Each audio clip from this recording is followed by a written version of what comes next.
নোয়াখালী মাটি ও মানুষের নেতা কেন্দ্রীয় বিএনপির ভাইস চেয়ারম্যান মোহাম্মদ আলহাজ শাহজাহান দীর্ঘদিন চিকিৎসা শেষে নোয়াখালীতে আগমন উপলক্ষে বুধবার বিকেল চৌমুহনী চৌরাস্তায় বাস টার্মিনাল সামনে বাংলাদেশ জাতীয়তাবাদী কৃষক দল কেন্দ্রীয় কমিটির যুগ্ম সাধারণ সম্পাদক ও নোয়াখালী জেলা বিএনপির সাবেক উপদেষ্টা শাহ আব্দুল্লাহ আল বাকির নেতৃত্বে পথসভায় নেতাকর্মীরা সংবর্ধনা জানান। এ সময় বিএনপির ভাইস চেয়ারম্যান মোহাম্মদ আলহাজ শাহজাহান বললেন, ঐক্যের বিকল্প নেই, দলের স্বার্থে সকলে ঐক্যবদ্ধ হয়ে কাজ করতে হবে।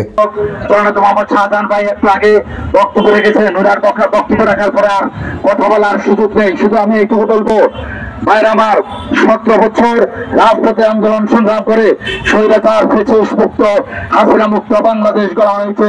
এই বাংলাদেশে গণতন্ত্রের বিকল্প নেই। আমাদের প্রিয় নেতা তারেক রহমানের ঐতিহাসিক 31 দফা কর্মসূচি বাস্তবায়ন করার জন্য আমরা মাঠে ময়দানে কাজ করব।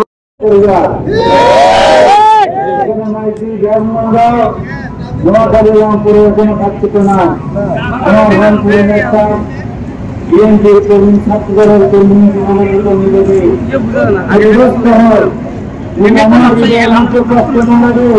তাহলে মনে করতে হবে আমাদের আরো বিএনপি